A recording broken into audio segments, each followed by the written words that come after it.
Sí.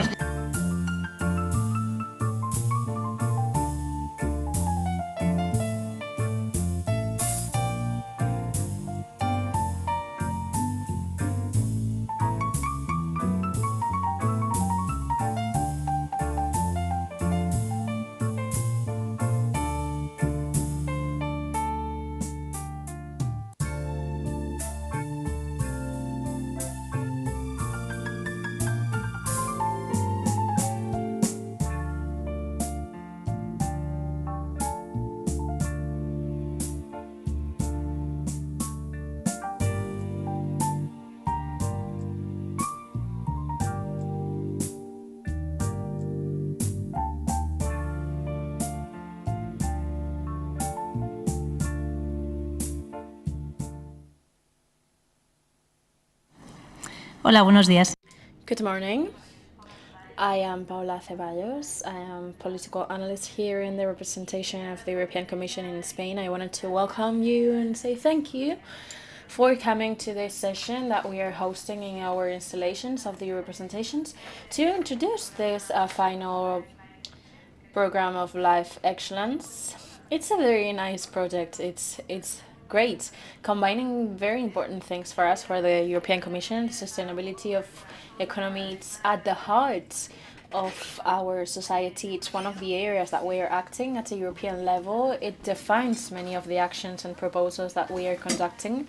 And one of the key elements among what we call this Green Deal, it's all of these initiatives to be able to achieve the sustainability of Europe and a neutral Europe. One of the main elements is the development of the circular economy, from which I think this project is a good example. Circular economy, it's to basically change our mindset rather than just use and throw it away and have this in a dumpster without a second life. It's change the mindset and use the 3 R's, the reuse, reduce, and recycle. Nearly 4 years ago, we adopted our action plan of circular economy.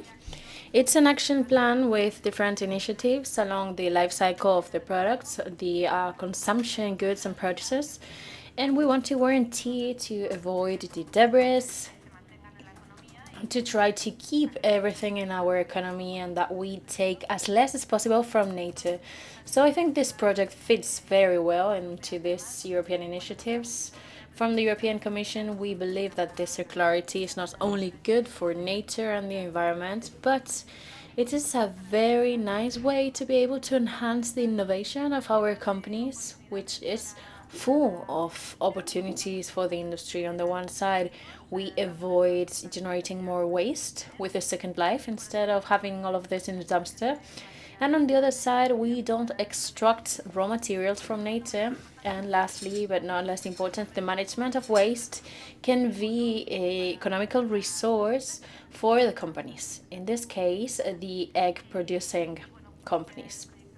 So the project, it's also a magnificent example of the LIFE program. How can there be programs good for the industry and for the environment?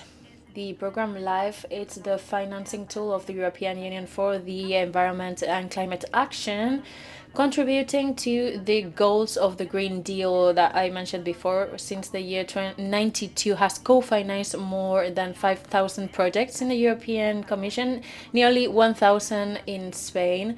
It has contributed in Spain, in the European Union, with more than 850 million euros. And congratulations for this project. I think it's beautiful, it's interesting, and I hope that you enjoy the day and it's very fruitful and that we can find more opportunities. Thank you so much.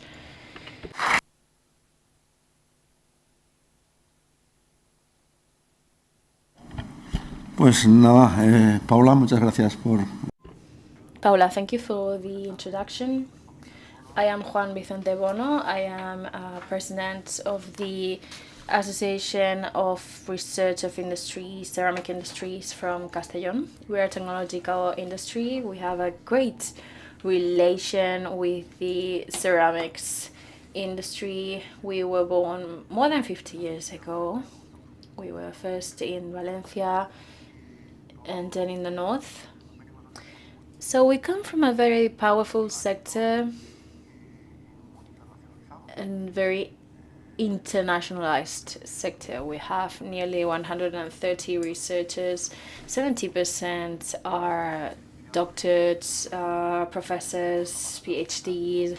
So we are able to cluster every kind of technology for our industrial sector that you will see in my presentation. It's based on 3 elements. We have the producers of ceramics, enamels, and also machinery. We also always participate in the circular economy. In our industry, basically, we use everything we produce. There's no waste. We seize and use absolutely everything. And it was a pleasure for us to collaborate in this project, seeking for alliances in other projects and other sectors, so to be able to use wastes that sometimes are difficult to see where they're going to go, but it is a clear material that we can integrate in different processes that can absorb everything that we can in Spain.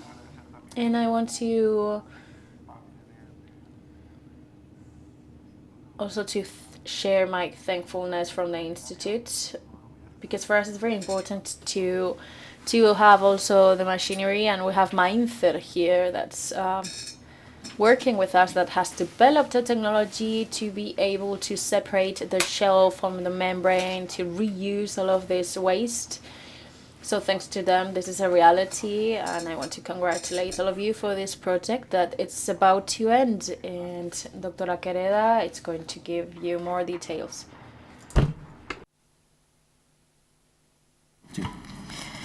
Bueno, pues buenos días. Good morning.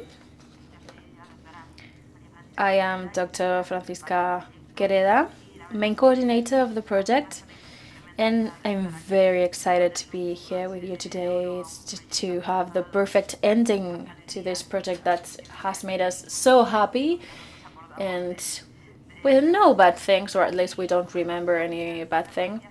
And I want to thank Paula and the representatives of the European Commission for having us here in this building, to the LIFE project for financing this project and betting on it and contributing to spreading the information that we share, and to all of the colleagues and partners of this project. It's been a teamwork, an amazing work, very well coordinated. Well, I shouldn't say that, but between all of us, we've worked very, very nicely in teams, and that's why this is a reality. I will share it later. There you have carbonate made tile, and that we have produced with this project. And I want to thank all of the partners, because just one company would not be able to do this. And lastly, to all of the entities from the Assessing Council and the others that have participated, public authorities that have helped us to take this project to a good end with a very good result. Well, we're on time. That is great. So, once again, thank you for being here. The ones that are in person and the ones that are online. We will have some Q&A sessions to answer any doubts, any question you may have. And well, without further ado, let's get going. And thank you again.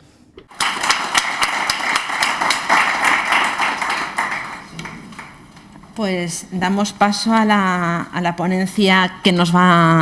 Okay, so we're going to get started with María del Mar Fernández, the speech director of Innovo, the Spanish Association of Egg Producers, about the egg producing sector in Spain, which is this sector that may need to deploy the solution that we have developed in the Life Excellence project.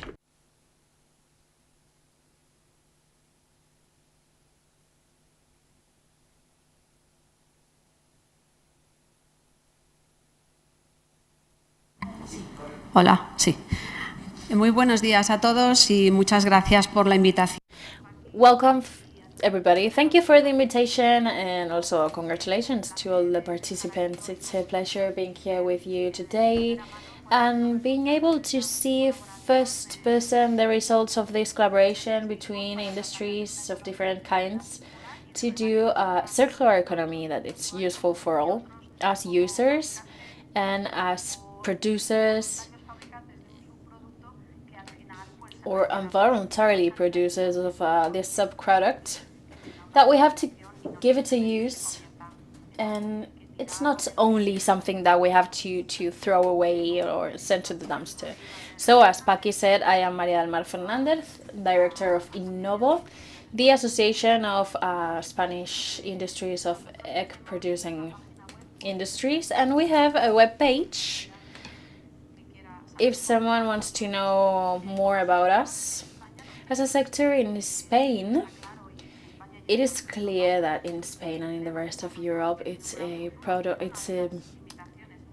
sector that it's developing, and one of the limitations for our industry has to do with the waste, with everything that it's managed and generated. It has a cost, and there's not always margins to treat or to manage this byproduct the way it should without any added cost. So in the egg sector, as consumers, we receive the egg in two ways.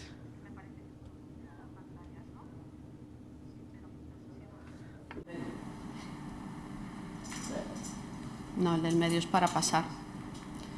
No, lo tengo aquí, pero que no sé si funciona en la pantalla. Es que creo que los punteros no funcionan en las pantallas, perdón. Bueno, pues simplemente, bueno, el camino... Okay, so the first way, the one that takes the egg from the farm to the consumer, and it can be done by two different ways. One, the egg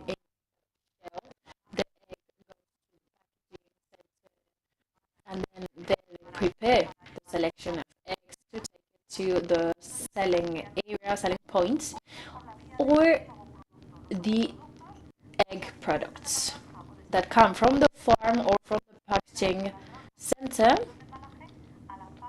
to the industry of egg products, and there they are transformed, usually by heat, to hygienize them and to make them a more homogeneous product rather than the fresh egg. And usually they go to restaurants, to markets, and sometimes directly to our home. But the main channel, it's the food industry and hotel industry. So in this sector, there's three stages. The farms that are like around 1,600 in Spain, where we have the laying hens. There's more than 900 industries of packaging and preparation of the egg, and we have 35 industries of egg products. It's a relatively tiny sector, but it's growing.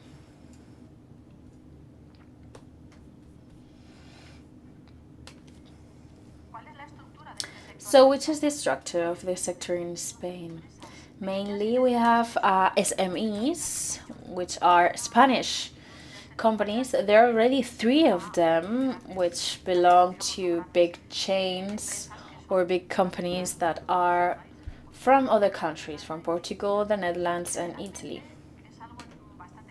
Usually it's something very typical from our country, but also neighboring countries. This sector is directly connected and related to the production of eggs.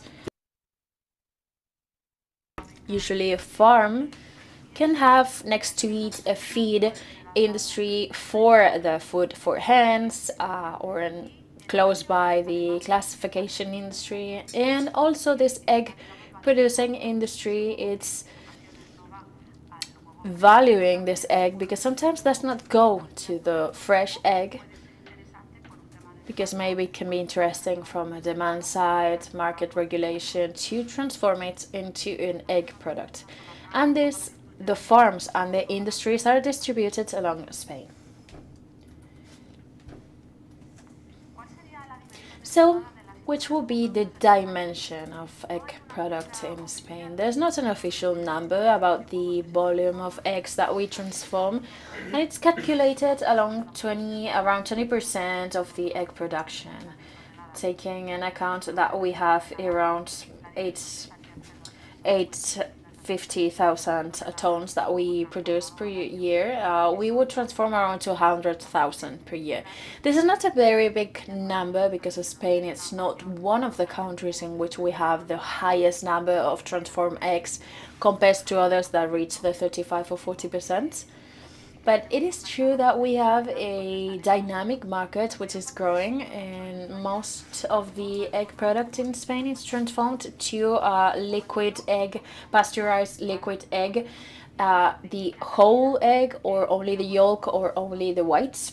And there's other industry that creates another egg product. Let's say that the pasteurized product, it's the one that it's the most similar to the original one, and it's more welcomed for other sectors, like for example the food industry, because they have the same properties and the same uses to elaborate products than the one compares to the fresh egg.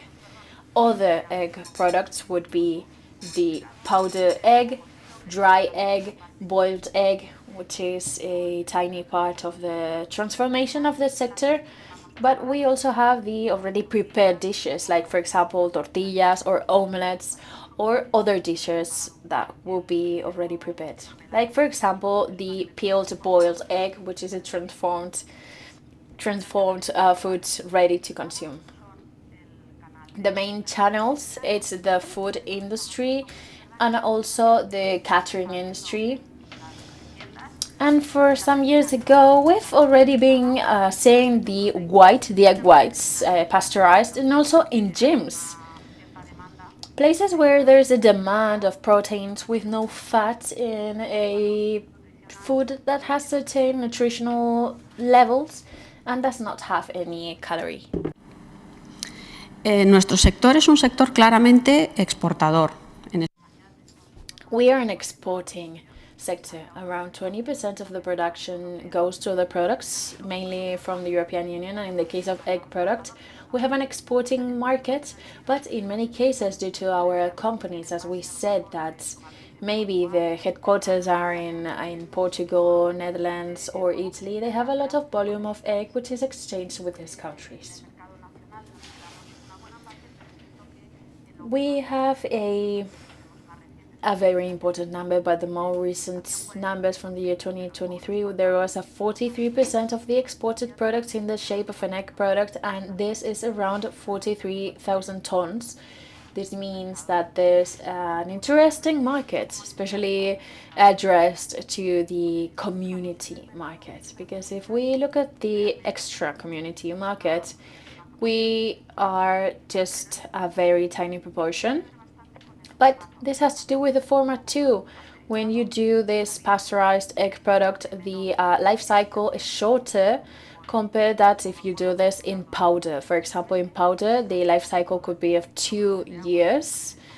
The volume of water is less, so it's easier to export. But if you have a pasteurized egg product in which the most of the parts that you are moving is water, you need refrigeration, and it's more difficult to preserve, we are making this due date to be sooner. So basically it has to do with the way that we produce the food that we produce, that the external market, it's a proximity market. Y nos consideramos un sector curiosamente innovador. We are an innovative sector. We don't have a pretty big industry, but if we take a look at other countries, there's no big developments in the sector of egg products. We do liquid egg, powdered egg, boiled egg, and that's it. But in Spain, we've done pretty curious things. As we are Spanish, we always need to have our potato tortilla. I don't know if you remember many years ago when we had this already prepared tortilla. We always wonder who is going to buy it in a supermarket. I mean, it's great when you do it at home, but I think that after some years we can say that this tortilla de patata, it's a champion. It's in every single market, and it's very, very weird that, for example, nobody thinks about it when they don't want to cook. It's very easy to buy this instead of just cooking, frying, peeling potatoes. So basically here we've been very innovative, and something that looked just like a weird invention came to stay.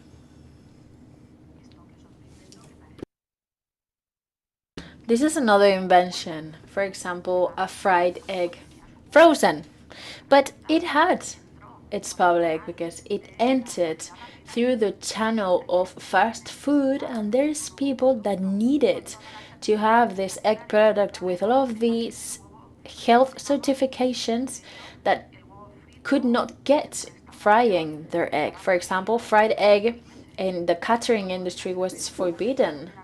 You could not serve an egg that was not cooked over 75 degrees. That meant that the yolk was totally solid, so you could not spread it over bread.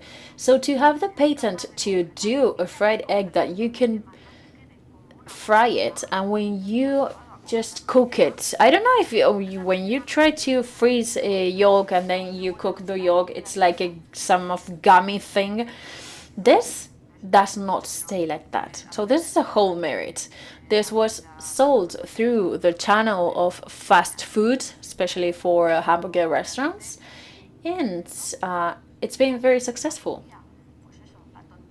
This looked a very silly thing, a frozen fried egg, but it has its place, and it's been also for sale in some supermarkets.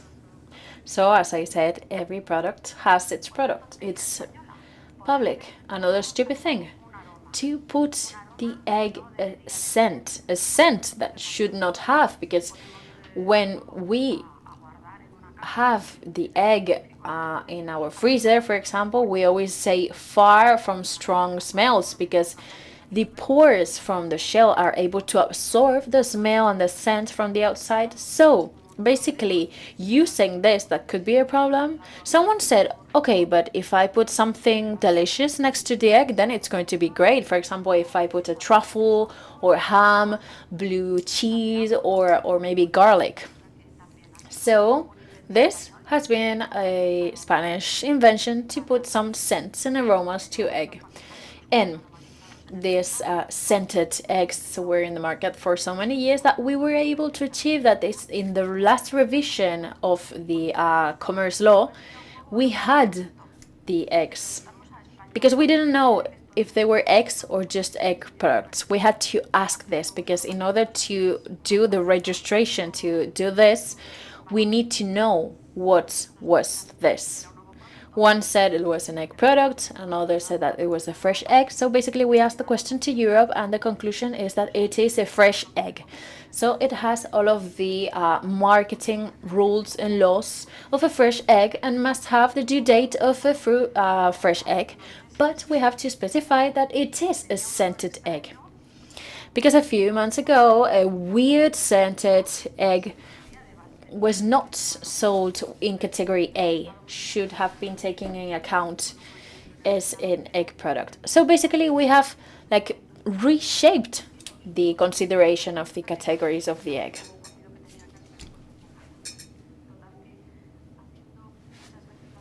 So basically, doing things ahead of the norm, we're able to have the norm adapted to us. So we have scented eggs incorporated in the norm as fresh eggs. Hemos hecho especiales. More special things. Low temperature eggs.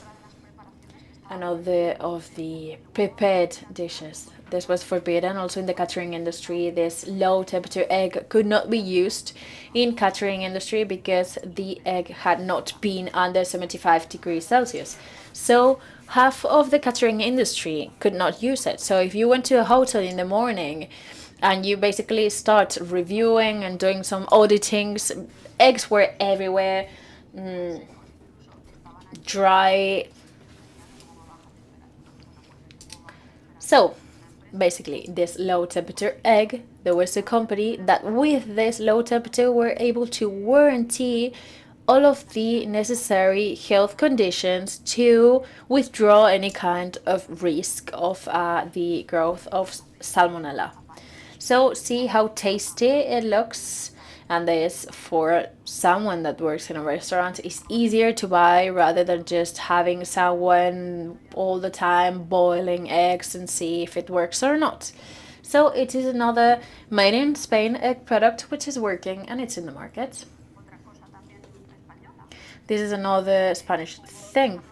There was a development at the CSIC of the protein of the hydrolyzed egg whites, and we were able to have this protein to get out the peptides with bioactive and technological properties to have similar uses to the dairy products. For example, if you were allergic to milk or to lactose, they could have something similar to a shake, to a yogurt, or to ice creams or creams from this egg white. This is also being sold as an interesting drink because it does not have any fat, sugar, nothing that usually people don't want to consume, and it has the protein and the nutritional quality. So these are some kind of yogurt creams. Another innovative egg product, low calorie egg and low cholesterol egg. So it's basically working as the whole egg, but they've been able to withdraw the 70% of the fat and cholesterol of the egg that usually it's one of the cons that people argue against the egg. So the egg white does not taste the same if you try to take away all of this, but they've been able to keep the same taste but with less calories and less cholesterol.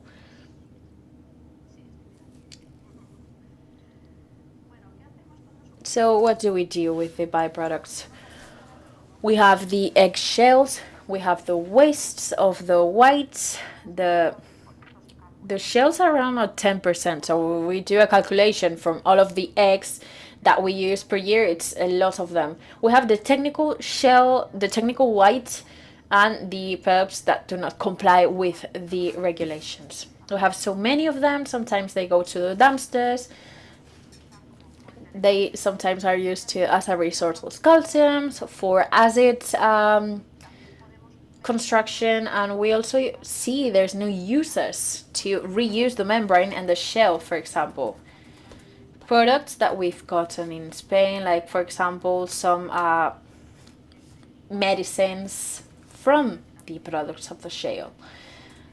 This can also be used, for example, for sports people to age better, for cosmetics, for pets, and several lines have been followed by other producers that have used the same development. And even here we use the calcium. Another uses, for example, to give it to pets, the eggshell, it's a source of organic calcium, but from other proteins and other elements in the membrane. And now we are going to be told which other uses we give to this tons and subproducts that we produce, and that not all of them can be dedicated to these special and attractive developments that of course do not absorb all of the tons that we produce in Spain from shells. So we will be delighted to listen to the results of EGGSHELLENCE to give us more tips and hints on how can we use those products in our industry. Thank you so much.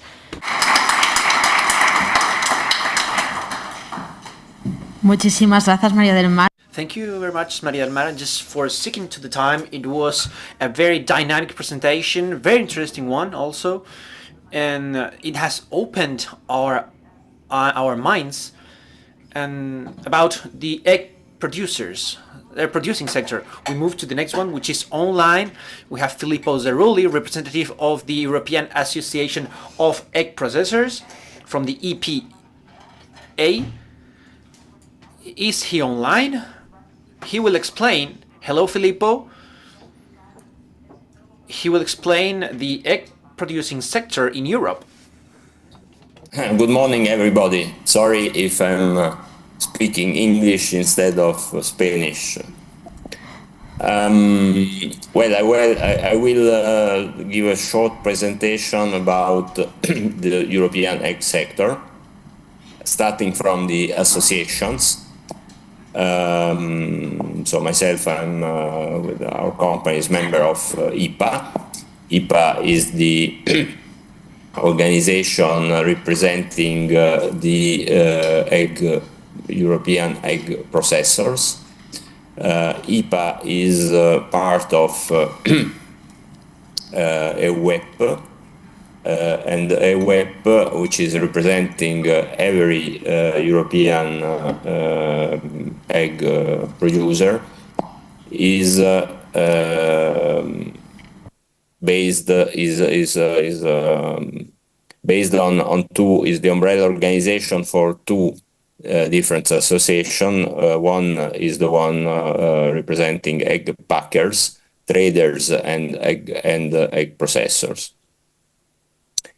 Now moving to the figures.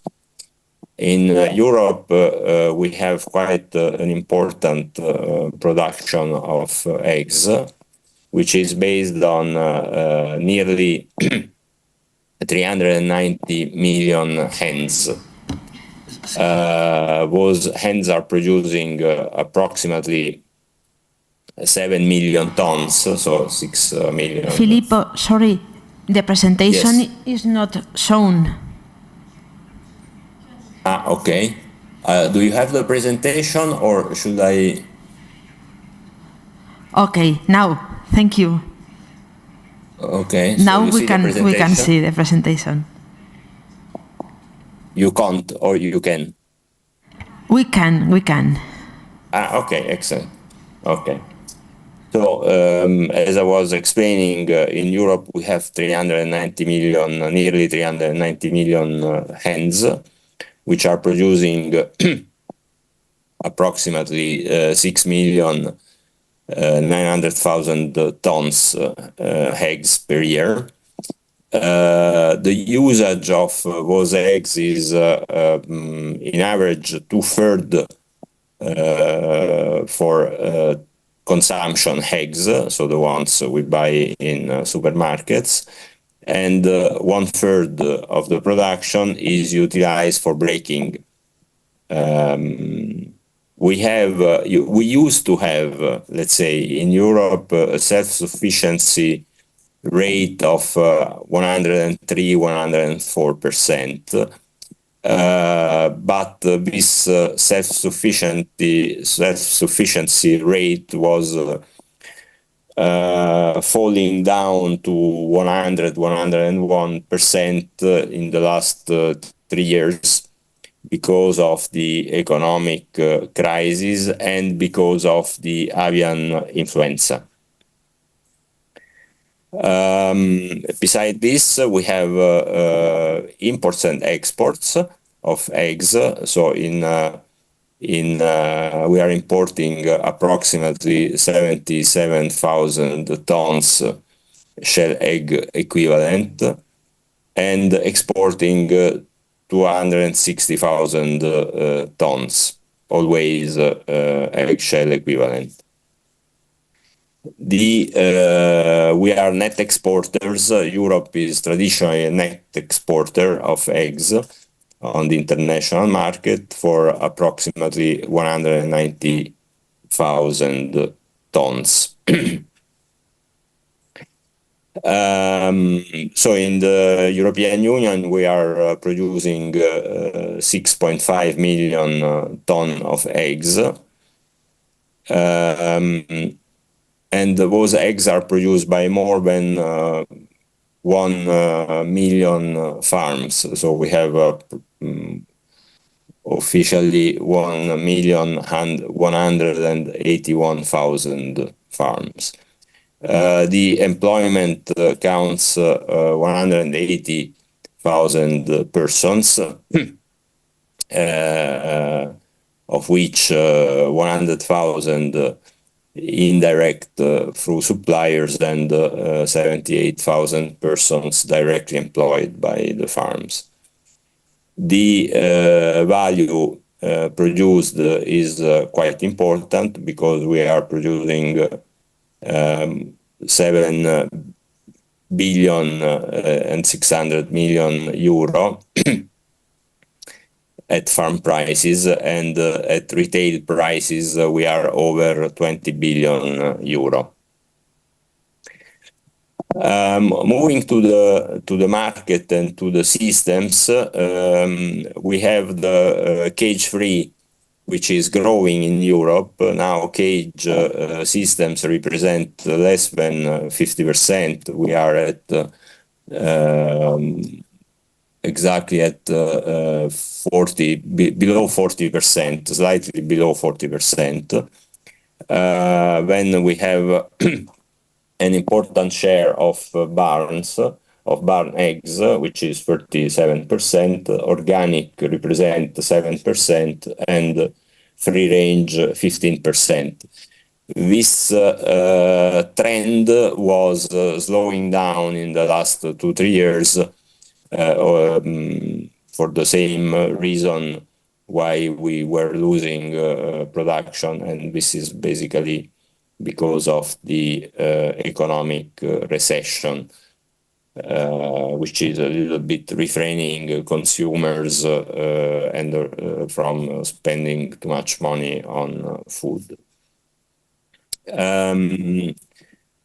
What are the main challenges that the European egg sector is facing at the moment?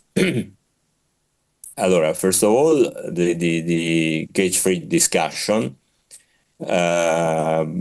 including the fact that we have less consumption due to economic reasons, oriented to free range and organic. In the northern part of Europe, we have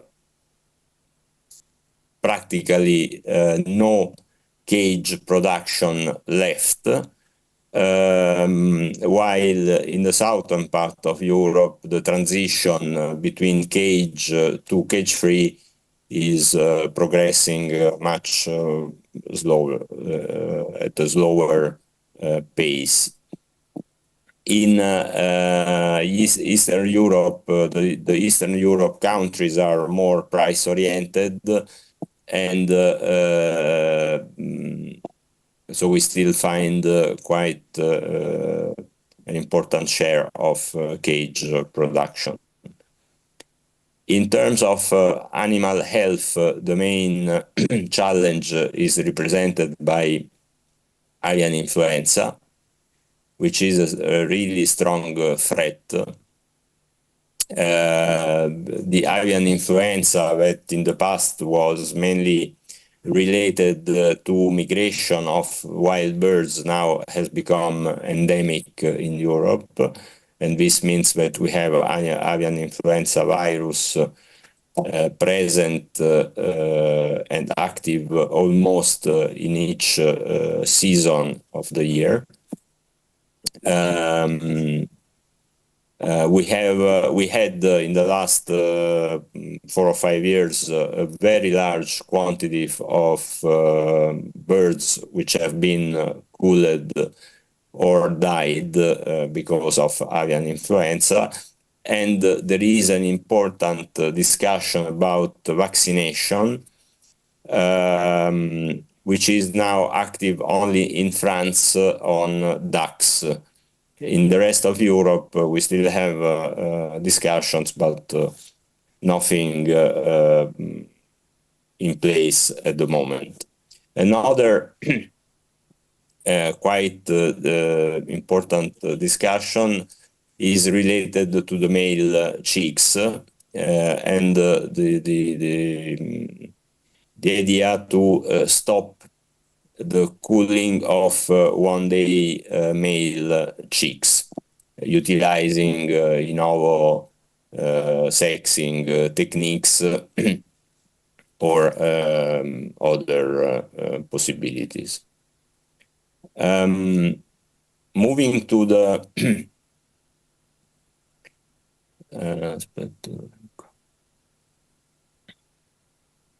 moving forward,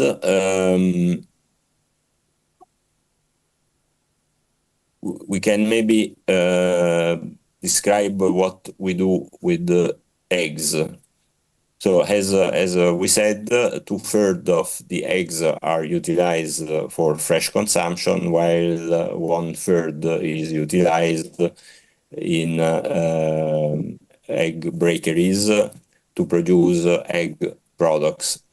In Europe, we have almost 70 egg processors, so 70 companies which are processing eggs, producing mainly products for human consumption.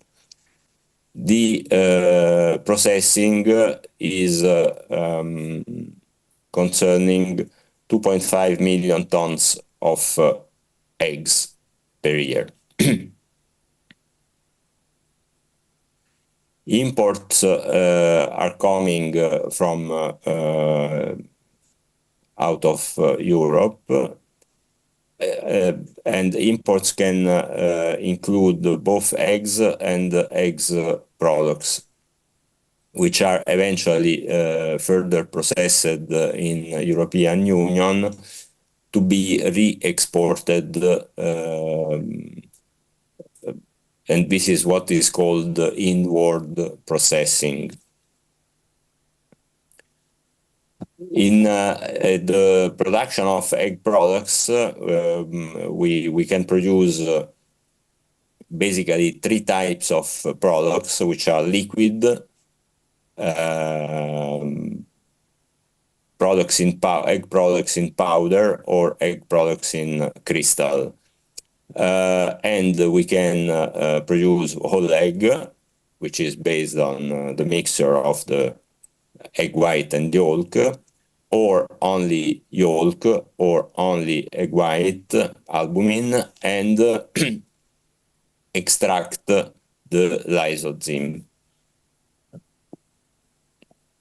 Those products, egg products, can be packed in different sizes depending on the customer needs. So we have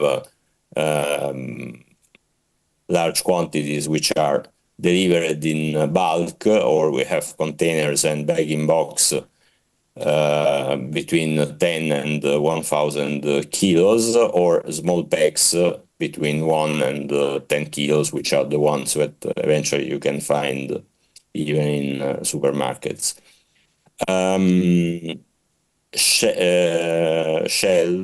Shells are utilized as fertilizers or as an ingredient in animal feed, or in porcelain production, with hoping that your project will be successful. The market for egg products is very large market. So in Europe, Europe is mainly oriented to yolk products or whole egg, while white is exported mainly in Japan to be utilized in sushi. The applications for those egg products are several applications, ranging between pasta, mayonnaise, bakery products, vegetarian products, and in non-human can be animal feed. And well, I think this is almost all. I don't know if you have any question.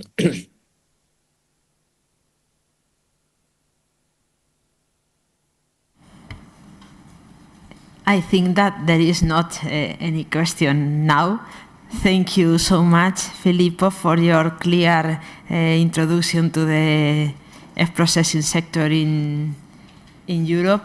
And yes, I take the point that you are wishing to see, in our case, wall tiles made with Excel.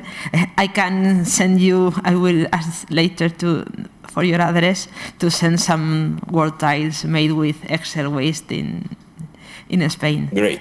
Thank you so much for your speech. Thank you for your time. Have a nice meeting.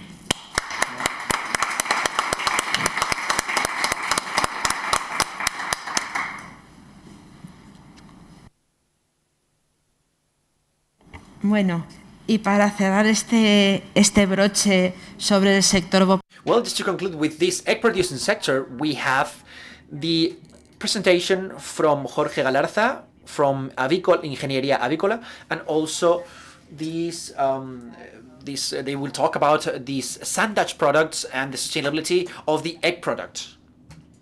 Thank you very much. Thank you for the invitation, and congratulations for having celebrated this project and having concluded this project, and congratulations to all the companies that are involved in this project regarding sustainability, which is something that has to have an impact on the benefit of the economic benefit in the end.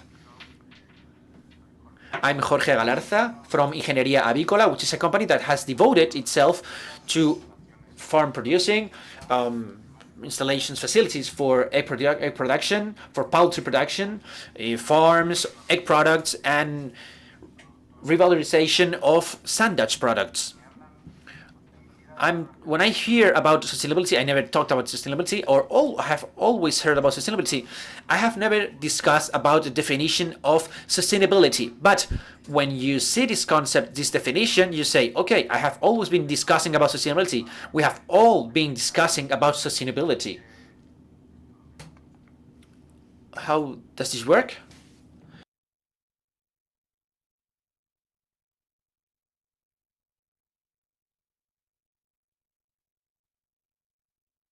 So what is sustainability? I would say that it's about achieving that your activity, your economic development is working while you don't compromise future developments for future generations. And all these covers three areas: the social area, the economic area, and the environmental area. This is about sustainability. So in any of these sectors, we need to take advantage of the resources, we have to recycle, and we have to valorize everything, and that must cover all industrial processes. In the sector of egg products,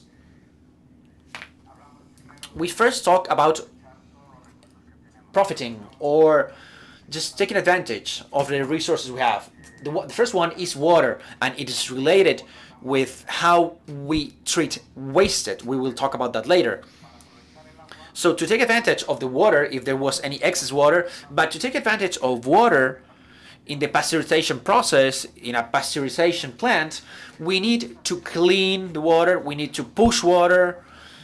In a pasteurization plant has a team which is full of pipes, exchangers, pumps, valves. When we start the process of manufacturing, it's full of water, it has been cleaned, it has been disinfected, and it's full of water. We start producing, and it's not empty, it's full of water, and we push with eggs. When we push with eggs, there's an interface within water and egg. What do we do with that interface? That water product, we're going to extract it from the system, and either we waste it to the sink, or either we recover it for further use. When we reach the part where there's an interface between the egg and the water, there are already some systems that allow us to take advantage of that egg, extract that egg from that mixture with an ultrafiltration, and finally use that egg as a raw material again. When we finish a production process with egg, then we push with water to empty the system, and we have the same problem again. There's a moment when there's an interface between well, as we can see here in this diagram, we could say that there's an interface that we should give value to, and an interface that is good, that we can still use as egg.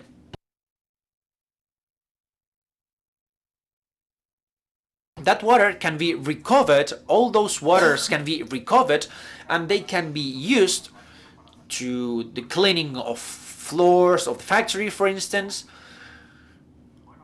And the final waters, when there's a zip cleaning of the whole process, we have some cleanings with bases, with acids, and rinsing with water. Those rinsing with waters can be recovered and used for the next first rinsing before the zip cleaning. So we need to understand how the machinery works, the use we are doing about the water, and how we can recover it. In theory, that's easy if you have that prior idea in the definition of an industry. Let's say that you create a new factory, and if this is clear for you, it has a cost, of course, but it's something that it's quite easy to implement. The problem is that when it's already existing facility that doesn't have this philosophy, I need to find a way on to redo everything again. But those are important things. First of all, we're going to take advantage of resources, and one of them is water, of course. Everything we throw to the dumpster, the more waste, egg waste we have, the more difficult and the more money it will cost to treat it in a purification plant, in a water purification plant. Energy efficiency. There is more now with the boom of solar energy in all sectors, in all industries, even in all households. We have solar panels to produce electric energy with the sunlight.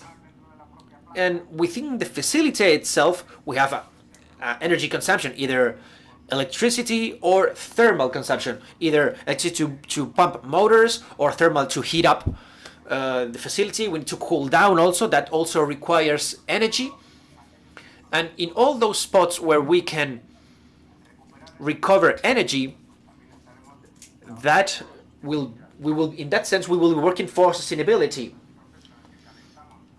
Pasteurization means that we heat up a product that comes from a room temperature environment. When it's broken, when the egg breaks, it has to be at a room temperature. It has to be stored at 4 degrees. But when it's going to be broken, it needs to be at room temperature around 16 degrees. So there's the white is good, and we don't have many residues within the shell. So we can recover the heat of the egg we have already heated up to preheat the egg that comes from the freezer. The other part is about recycling. We all know that the wood, cardboard, plastic, everything can be recycled, and we are not going to throw it away. The valorization, the regulation about sandage products is about these 2 royal decrees, and those 2 European regulations, 1069 and 142, these European regulations, and then there's a royal decree that takes these regulations to the Spanish regulation, which is the 1528. The subproducts are divided into 3 categories, 1, 2, and 3. The category 3 is the one that we usually have when that product has had no problem in terms of infections or significant issues. That's the one, and especially in the shell, that's normally the one we have. Here we have that when we talk about category 3 matters, among others, we have the subproducts of incubators, eggs, and egg subproducts or byproducts, including the shells, including the one-day chicks sacrificed or cooled because of commercial purposes.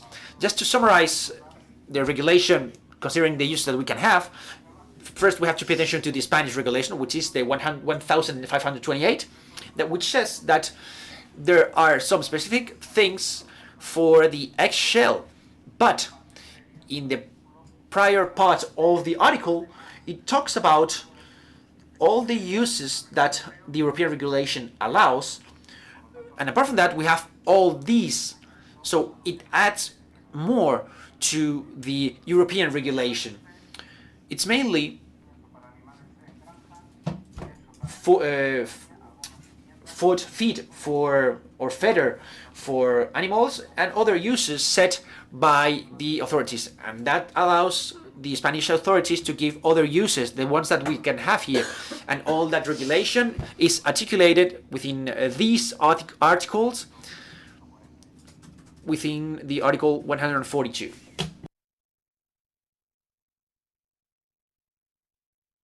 As raw material for animal consumption, it has to comply with some conditions, some criteria. I don't know if you can see them here on the screen, about salmonellosis and enterobacteria. And then the European regulation says that it has to be heated or treated with heat, included within the regulation itself. Apart from that, if we use it as fresh egg, let's say, intended for animals, we should treat it as the liquid egg product, because we need to keep the frozen chain all the time, so which is a bit more complicated. Byproduct treating system or methods that are defined by the regulation, we have up to 7, and there are other methods that are alkaline hydrolysis and other treatings that we can implement. This is a process to valorize the egg and the shell. If we work with liquid egg in an egg product plant, normally there's no residue, it's a very small amount and it's not significant, so we don't even treat that part. But for instance, in an incubator, there's a lot of eggs that are not safe for human consumption. In an incubator, there are many eggs that are not fertile, many, around 10% that goes to incubators are not fertile, and all those eggs at the moment are extracted from the process and they could be treated. At the moment, we patented a solution to coagulate that egg, give it a thermal treating, and obtaining a egg flour for feeder. Without the coagulation, we can treat the shell and have other uses for it. Here we have this piece of equipment. It's a drying system with a packaging system. Here we would have a shell. In the process of an incubator, the shell comes out in a very specific moment, while in an egg production plant comes all the time, so, and it's easier to work with it because we don't need a teapot to store it. That means that simplifies the functioning. This is an equipment just to treat the shells that has been implemented in Mallorca. The shell, this is the final product after the treating. There's no bacteria, there's no salmonella, and it's completely stable. That means that you can store it and you can handle it in a simple way without flies, without smells, so cleaner and safer. It has its CIP system. This is the system, how it is treating. In this case, it's egg, it's not shell, but in the case of shell, it would be the same. This is an indirect drying that improves sustainability because at the level of energy, it is more profitable. And the results of the shell in terms of salmonella and enterobacteria, and the results of the egg powder with its compositions. That's it. Thank you very much. And as Englishman people, I'm on time. Bueno, pues muchísimas gracias, Jorge. Thank you very much, Jorge. Afterwards, maybe we can discuss about it, but when he told me what they were working on, I saw that it was a complementary solution to the one that we have implemented in Life Excellence. And for many countries where there are thermal treating solutions needed, this area or this solution could be ideal to perform the thermal treating that is mandatory in some projects. Just to clarify, in Spain it's not mandatory.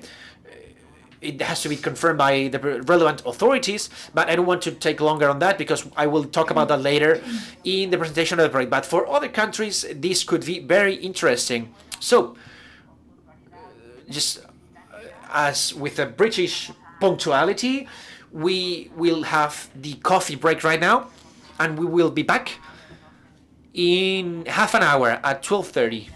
Thank you very much.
Sí.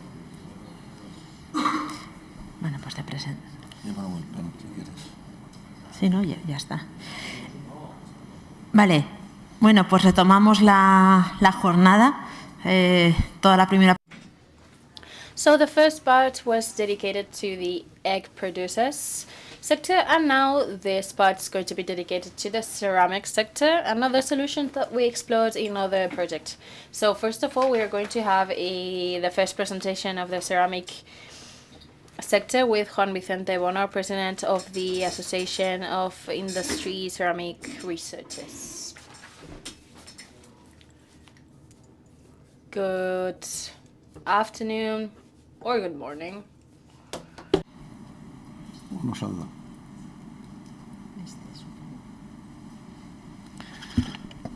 Pues nada, como os he comentado antes, nosotros estamos concentrados en. So, we are focused we are centered in Castellón. It's 30-40 square kilometers, and we have a ceramic cluster. It's very similar to the one in Italy. Machinery products, enamel products, and ceramics products.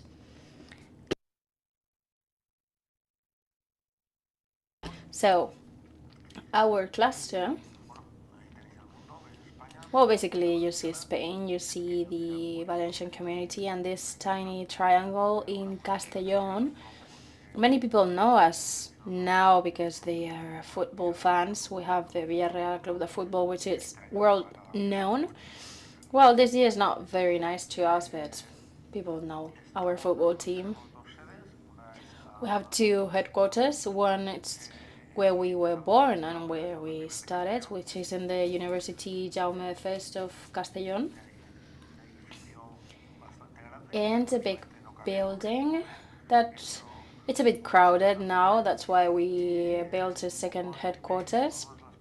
And here you can see the different towns that have any relation with ceramics, enamels, or machineries. We have a very important one in Alcora, Onda, Villarreal, Castellón too.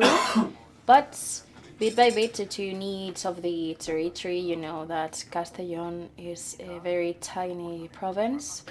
We are just a few of us. There's not many inhabitants, around 600,000 inhabitants in the province. We are the second province with more mountains in Spain, so the landscape, it's a bit harsh and tight. So in this triangle we see the ceramic cluster. You will see the numbers later. The people that come to meet us are shocked by the productive and technical capabilities that we have.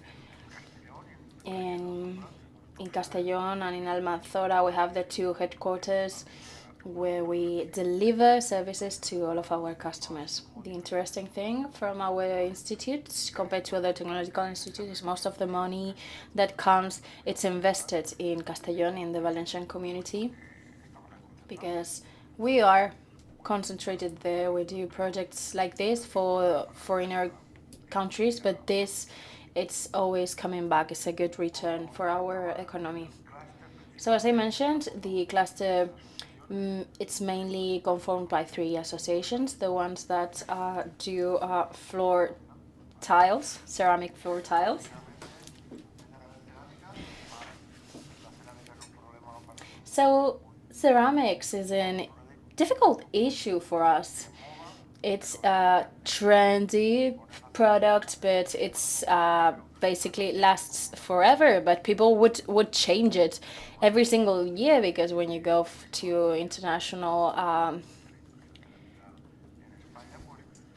shows, for example, I mean, if you want to change and to redo your home, don't come to this international shows. Better for you to not go. So this cluster of enterprises is the floor tiles, ceramic floor tiles. Then we have some other groups, auxiliary groups of companies that manufacture for this sector, which are the ones that fabricate enamels, ceramic colorings, inks, frits.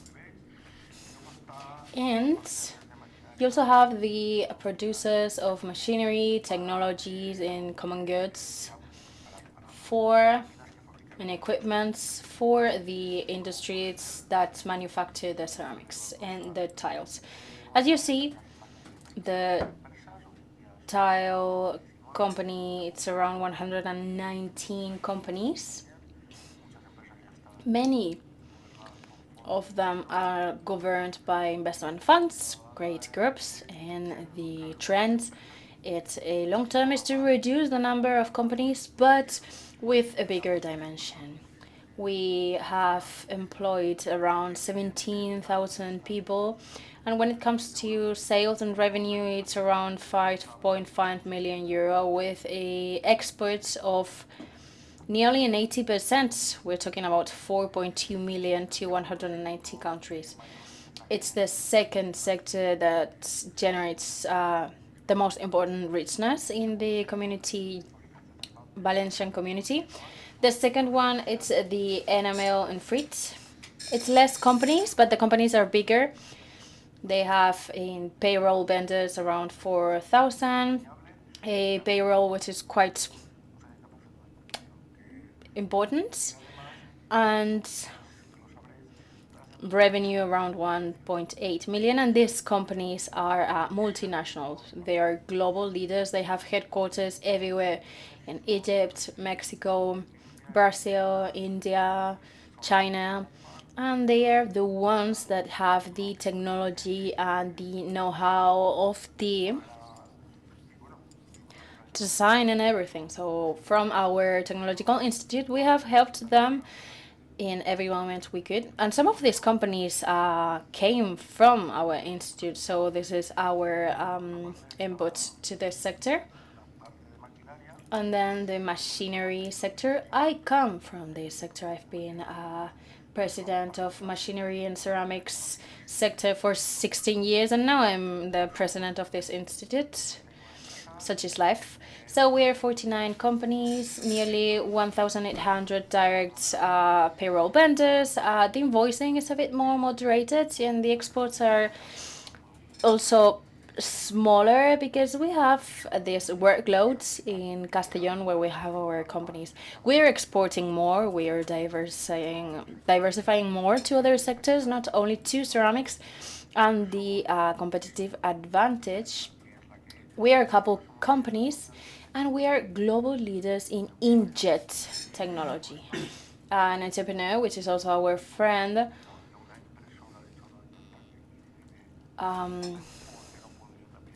wondered, for example, why we couldn't use these printers, inkjet printers, only for paper, for example. They could not be used, for example, for tiles. So this has basically democratized the industry, because now you just put into the printer whatever you want, and every tile can be different when it comes to color, design. You can see this tile here, which is done with inkjet printer. This democratization has made the world change in a radical way, because before our companies of tile producers were leaders, but now with this inkjet, any producer can buy the machine and can do the quantity and quality of pieces they want. So they have democratized the sector, and this technology is present everywhere now. We are the leaders in this moment. So this makes our sector to have nearly 200 companies, 23 direct employments, job positions. These are the directs. And when it comes to the indirect ones, for example, in auxiliary services, transport, it's more than 100,000. And if you see the revenue, the experts, and the most important thing, in our industry, we see 30% of the GDP of Castellón. So they always say that Europe is punishing us. The ideal thing is that the GDP of Europe is over the 20%. Well, Spain, our government says we're close to an 18. That's not true. It's a 12. But if you add the side of energy, would be nearly 18. But energy could only be considered industry, not marketing and trade. So we are far from that 20% of industrial GDP. But in Castellón, we are far over it. So our industrial model, it's an excellency model. Everybody, when they come to see us from other autonomous community, set us as the role model. We have had some rough times in the past because after the COVID, our companies, they did not stop. They were still strategic element. We continued growing, but our sector, the problem it encounters is that we are a very energy related sector. We need gas, thermal gas, with thermal energy, electric energy. So for us, heat, it's done by natural gas. The costs pre-COVID were between from 5 to 15 euro megawatts. With this increase of industrial prices of the energy, gas was paid at 250 euro megawatts. So when we more produced, more it was lost. It was stabilized between 150, 200, and now we have to be happy because the natural gas has gone back to quite reasonable numbers. I think it's around 26 euro megawatt. This is giving us some fresh air to be able to work. We are also facing some threats, as you know. We are all very green, very ecologists. And we have the European Green Deal, which is the great agreement that we want to comply with. We have to do our homework. The 2030, we want to have a 50% decarbonized, and the 2050, no CO2 at all.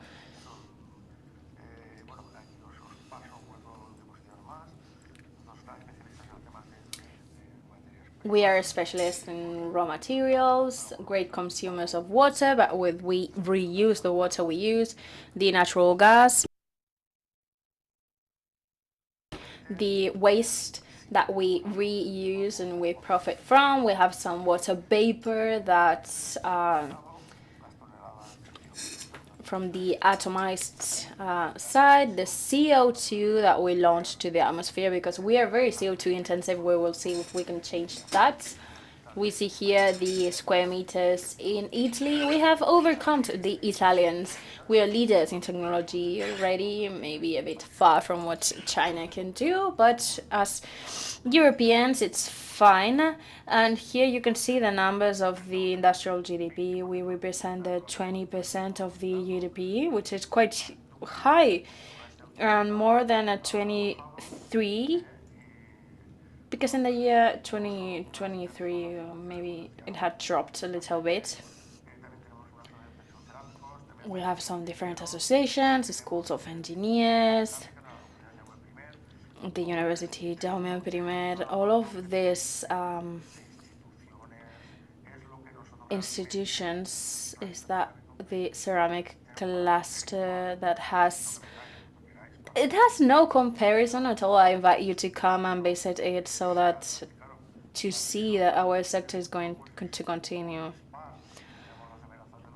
We have different threats, the energy, the globalized world, the threats of emerging countries that do not comply with the rules that we comply with.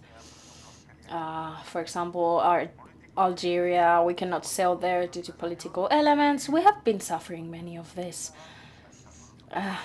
Artificial intelligence, circular economy, to search for other raw materials. Sorry, I did rush, but Muchísimas gracias por dar. Thank you very much for this vision of the ceramic cluster and for respecting the time. I think the ones that follow us, you've seen a vision of the numbers and what it means. And now it's time for the Time Excellence project. So, as I've been cutting, trying to cut your time, I'm going to try to respect the time too. Because I'm relaxed also because you will have the report where you will see all of the reports in the project. So I'm just going to give you some hints on why this project, and why did we achieve all of the things we achieved.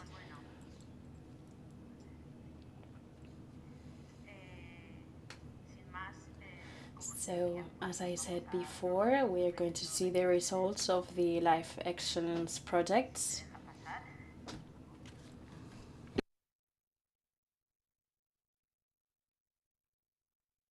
So, the situation that we found when we started the project, all of this started with a patent of the University of Aveiro, partners of the project, in which there was already the study of the use of eggshell in ceramic wall tiles, and then we realized the problem in Europe related to the eggshells.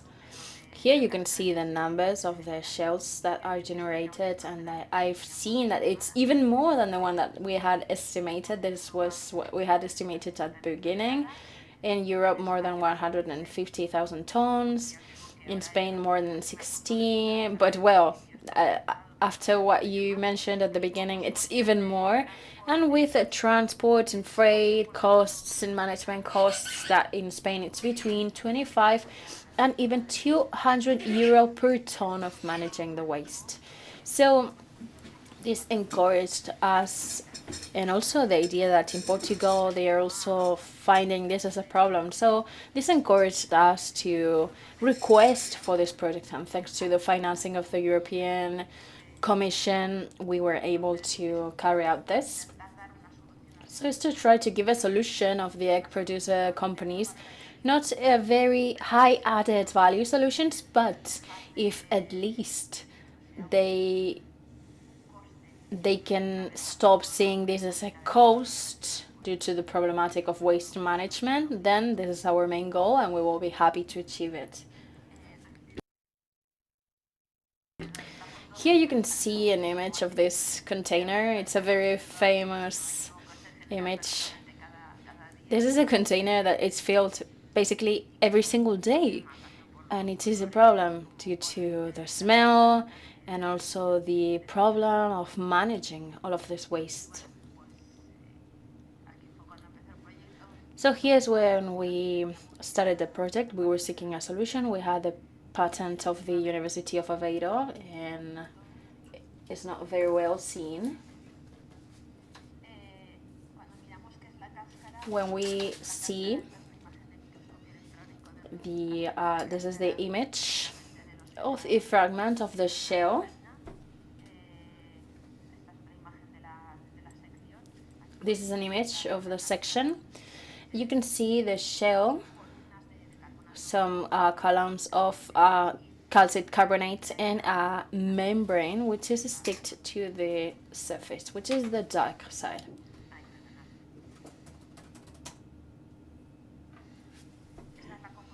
This is the chemical composition, organic composition of the mineral structure. As I mentioned before, it's calcium carbonate and phosphate too.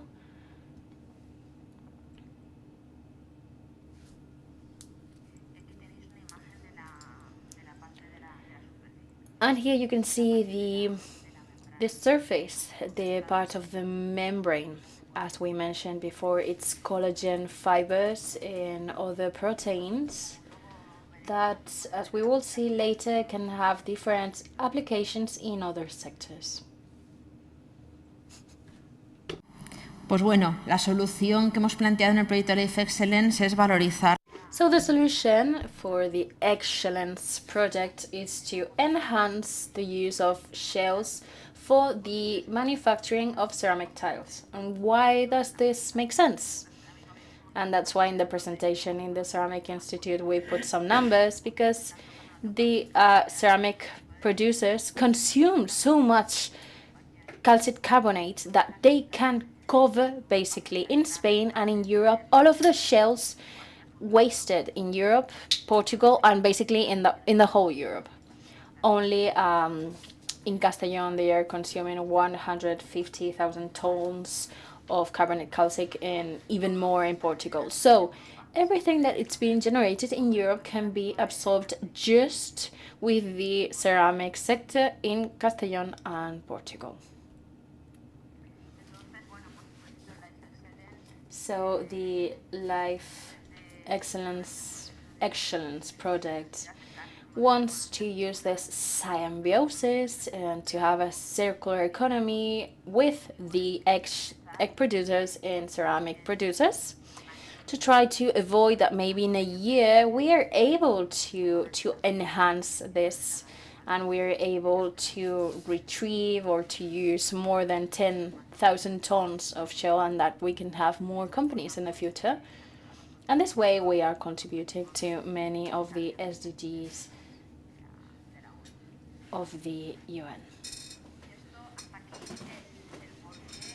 So, up to now, the why.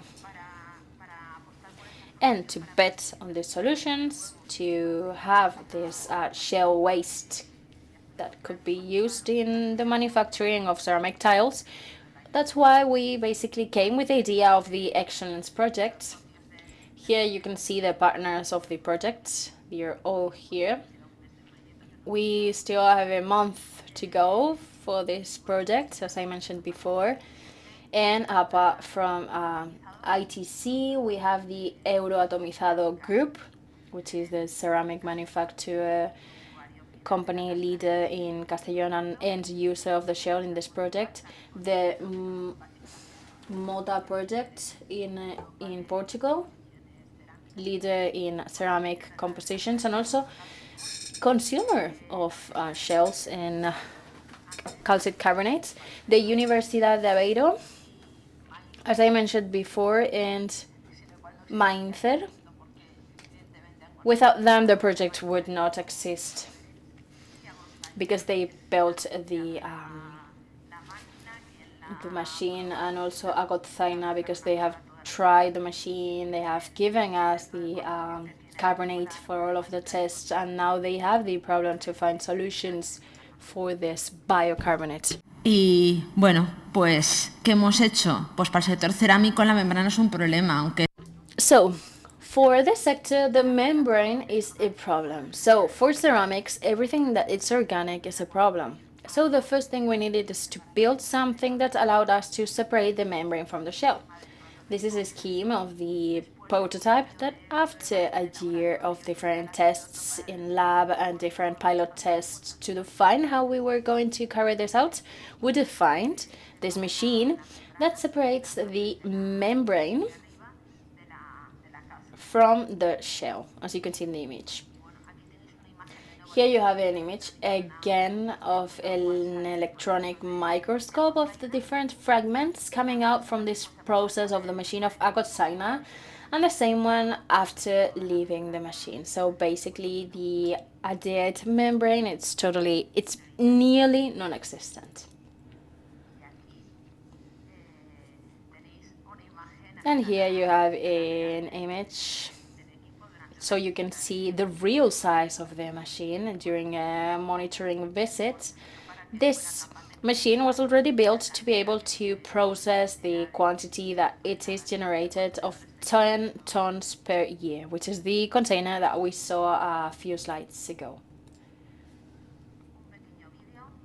A short video on how the machine works. Por la parte superior se recibe la cáscara. So in the top part we receive the shell, there's a dosing element, then we classify it, we separate the membrane from the shell. and then the shell, it's going back to grind to make it smaller. And once the team was evaluated, we saw it was working, it was separating the membrane from the shell. On the membrane, we still have some little bits of shell, but the most important in the project is that all of the shell that's coming from this weight is not with membrane.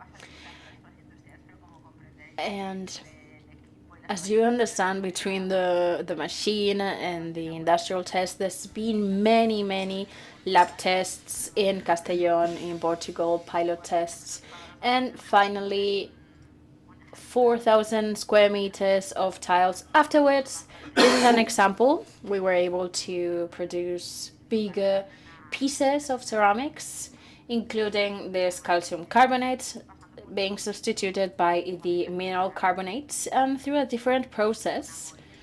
So basically, we did a grinding, we did an atomization, we dried the granule suspension to be able to have the base for the tile, drying, and applying enamel process that allowed us to have such nice pieces like this one.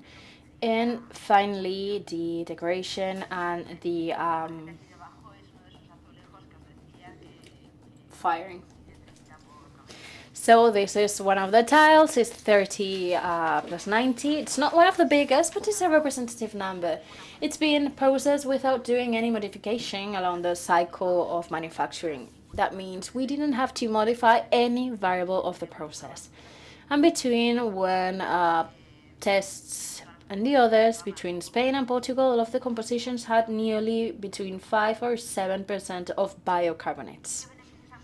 So, environmental benefits of this. They have also been quantified in this project. Not to dig much deeper, but I want to say that from all of these standpoints, this solution, it's environmentally friendly. So compared to the today's situation of the use of calcium carbonate and the waste of shells in dumpsters, this solution gives us many advantages from every single standpoint. And which is more important for me, this last conclusion, is that even moving this 600 kilometers away, it is still a solution that does not damage the environment. So for me, that's very important, because we were worried if the solution was going to be worse than the actual project or the actual solutions. So that's why we quantified all of these numbers. All of these presentations, you are going to have them. We will going to send them. The ones that are here in person or online, we're going to send them all of you. So it's not necessary for you to take pictures or write down any idea. I mean, you're going to have this at home, but just in case. Even if it makes sense to move this to Castellón or to Portugal from anywhere, in the project we also had the support from the Association of Producers of Clay, and we have used also companies with roof tiles, wall tiles in Portugal and in Spain, bricks, and we have identified also companies of byproducts. So basically any company which is interested, we can explore solutions tailored for them if they are seeking another solution, for example, even in the different islands. And well, briefly, we have identified the legal requirements in Europe, but as Jorge explained, it's not necessary to dig deeper on this, but the requirements in Portugal and in Spain are here. So at the end, basically, is to have all of this written down. For the companies that are going to deliver the shell and the ceramic industries, they have to comply with this and they have to fill in all of these documents, but the use is allowed. In Portugal, I want to explain here what I mentioned before. In Portugal, it is necessary for this specific use, the use in ceramics, which is not for the food industry, that does not need 70 degrees. In Portugal, they do need the 70 degrees. So the solution of the poultry industry could be good for this, for Portugal. So in Spain, when I say we don't need the 70-degree temperature, it's anything that it's not related to animal feed or human feeding. Well, I also respected my time. I'm going backwards, actually. So, in a fast way, summarized way, I wanted to mention a little bit the project. Later, we will have a video of the project. And thank you for the financing program of the European Union for financing this project, which in a nutshell, it's about to finish.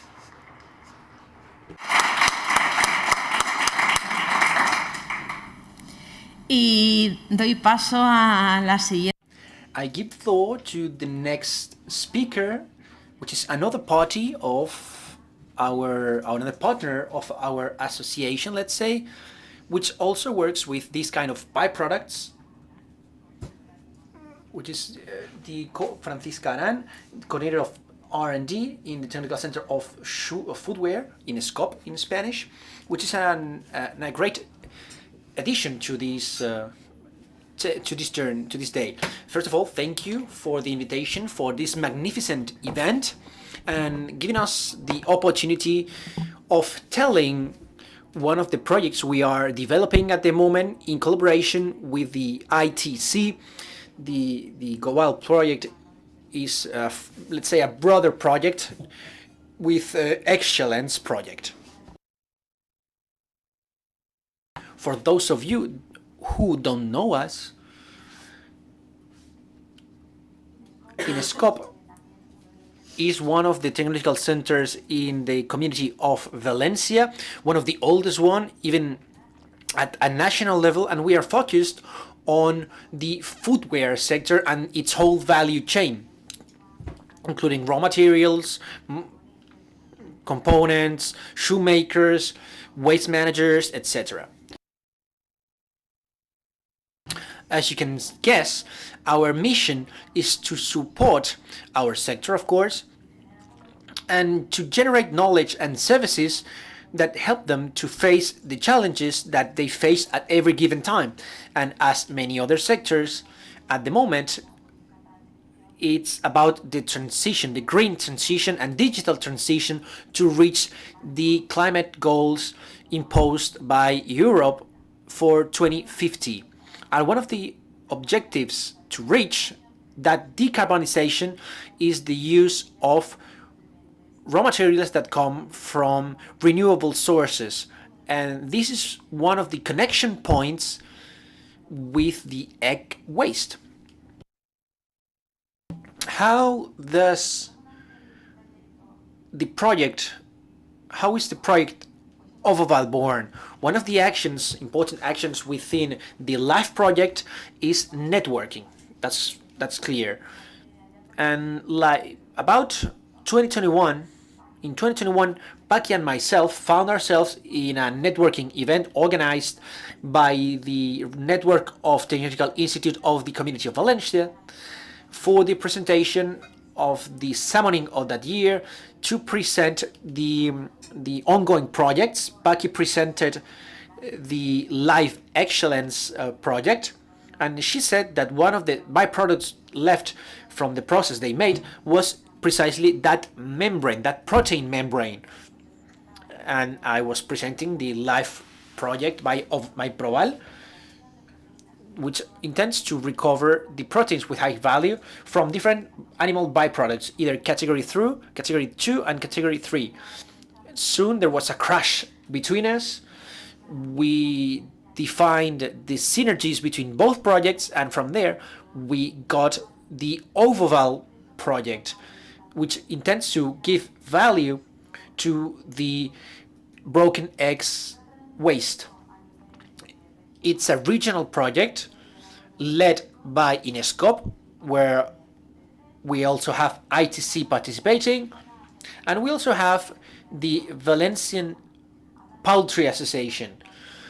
With them, we saw that the industry's waste was significant, but also broken eggs produced during that classification process, as we mentioned this morning, was a significant waste for farms, and for that, the project was focused on this kind of waste.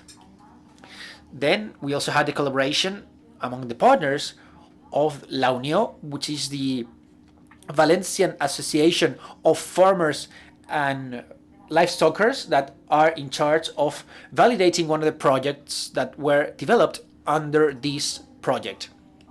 So, Ovoval project, from a holistic approach, tries to give a solution, a complete solution to this waste made up by the broken eggs, and according to the results of Life Excellence project, we're going to give value to the calcium carbonate of the shell in different applications.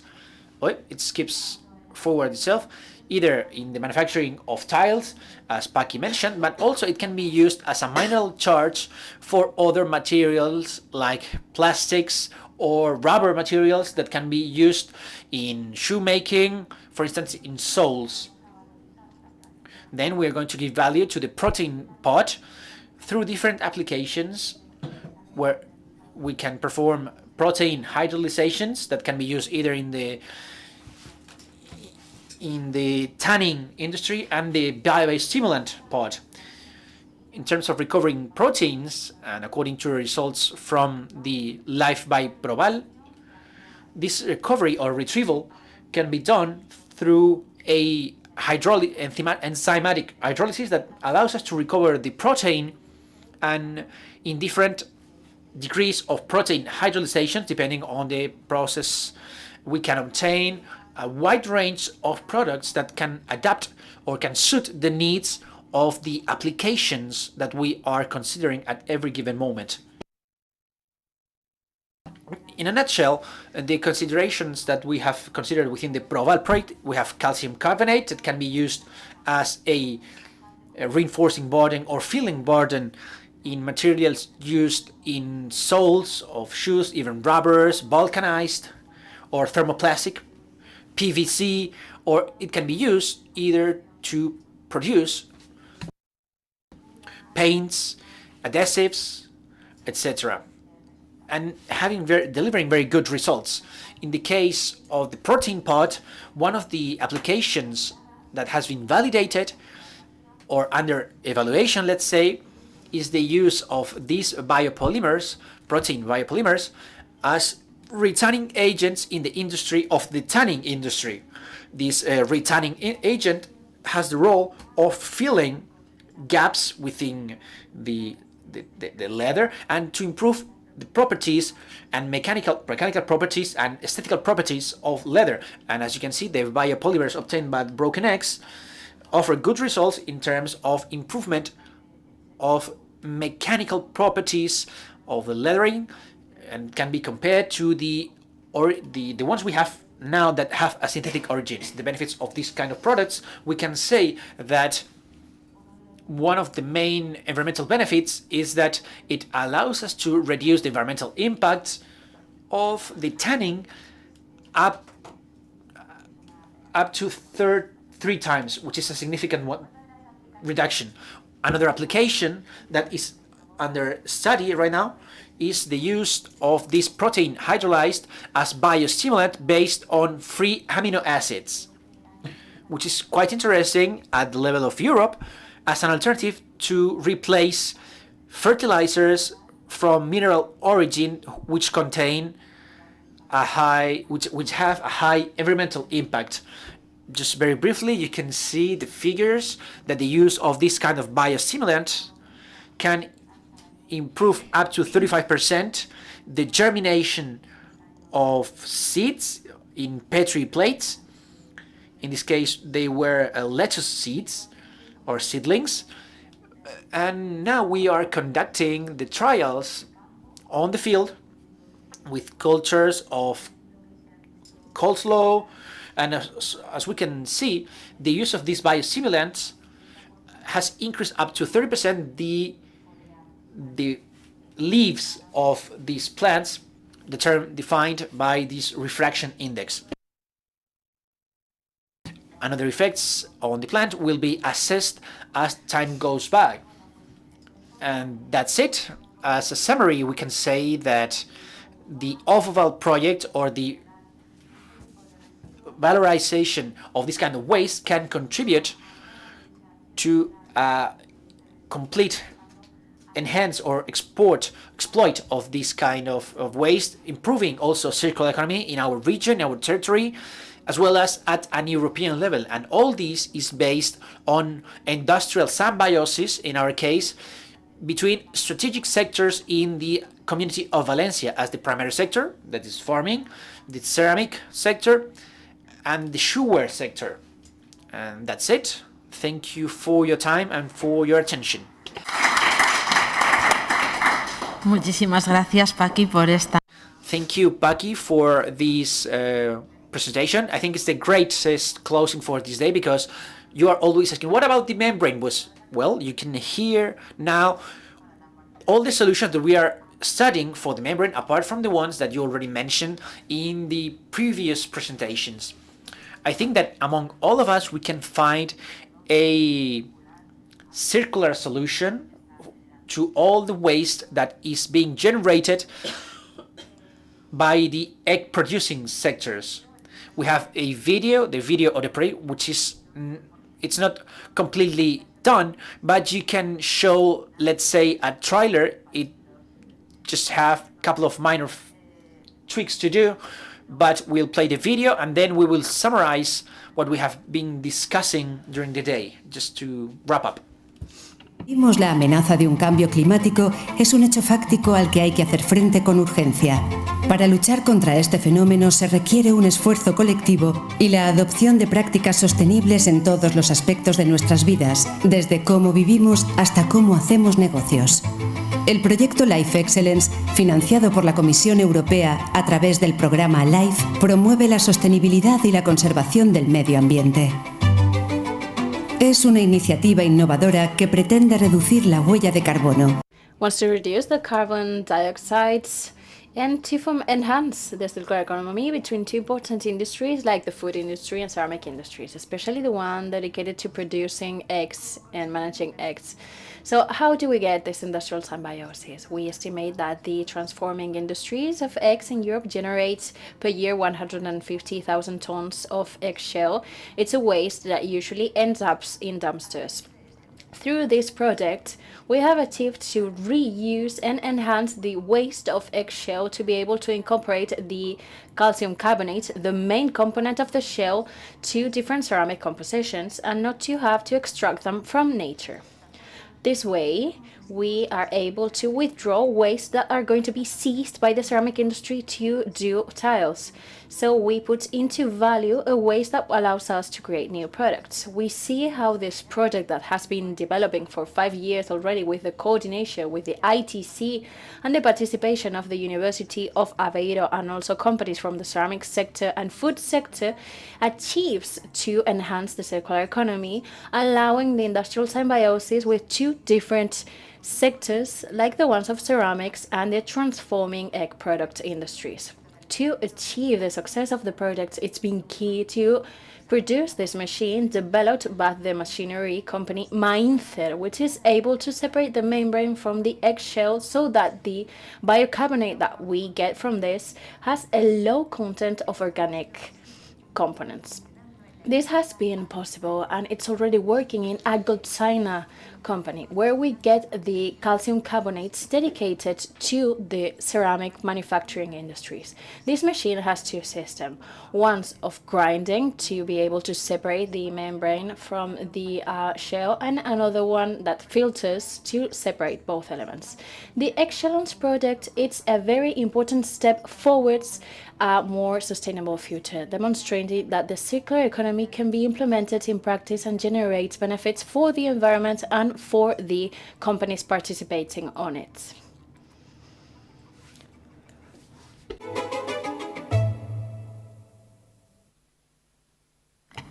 Bueno, pues yo creo que es un buen cierre de la... I think this was a great closing for today.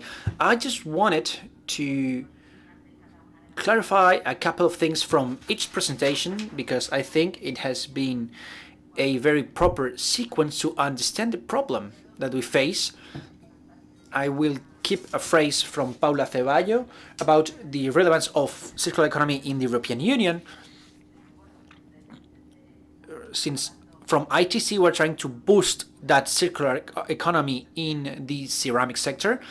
Then from María del Mar, I was surprised how innovative is the egg producing sector in Spain, the amount of solutions that they explore from Europe, and those 16,000 tons that normally should be around 20,000 tons of shells, waste shells in Spain, maybe that's a bit more than we expected. From the egg producing sector in Europe, we could say that it's about 1/3 of eggs that are intended to produce egg products, and according to the estimations that I quickly did, that means 250,000 tons in Europe.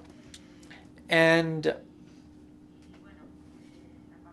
from Jorge's presentation, that being an egg producer means being aware about circular economy, about reusing, recycling, about giving value, and we hope that the Life Excellence project of Oval and many other projects that come afterwards allow us to complement or to add more things to the solutions that we already have in the egg producing sector.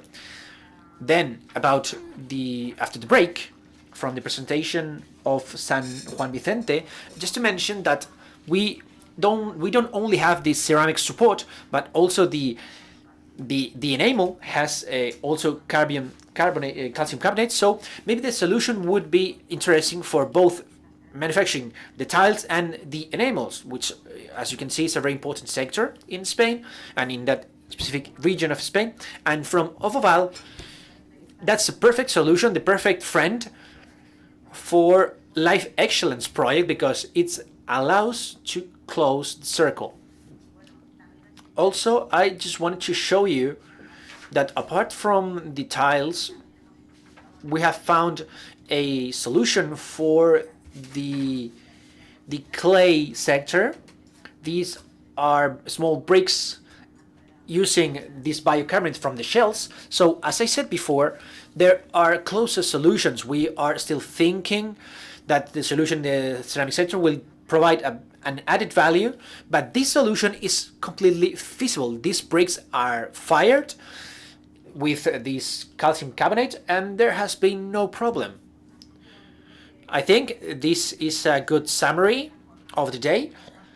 I don't know if you have any question or concern. Otherwise, you have our contact details in the presentations. And as I said before, all these presentations will be available for you. And once we correct a couple of details that, like the project lasted 5 years, it was a bit less, but once it's done, we'll send you the final hyperlink to download the file, and it will be uploaded to our website. So if there are no more questions, I guess there are no questions at the moment. Thank you very much for your attention, for those of you that are online and those of you who are on site. We have still a month left to conclude the project, so we have time to wrap up everything. Yes, of course, I forgot. The day after tomorrow, we have to come back to Madrid because this project has received already we have finalists in the Top Insiders Awards in Spain as an innovative project in circular economy. And right now, on Thursday, we're going to the gala of the Global Pact of the European Union, because we are finalists in the OS9, which is one of the SDGs. We are finalists, and let's see if we can get the award to Castellón. So those of you who want to join us, I think you still have time to request attendance. Otherwise, we will tell you about it on social media if we get it or not. But that could be the perfect ending for this whole project. So once again, thank you for your time, for your attendance, and for complying with the timetable. And once again, thank you for the European Commission and for the base headquartered in Spain for holding us in this room, and for providing all the media for the online connection and for the follow-up of this day. And of course, thanks to the live program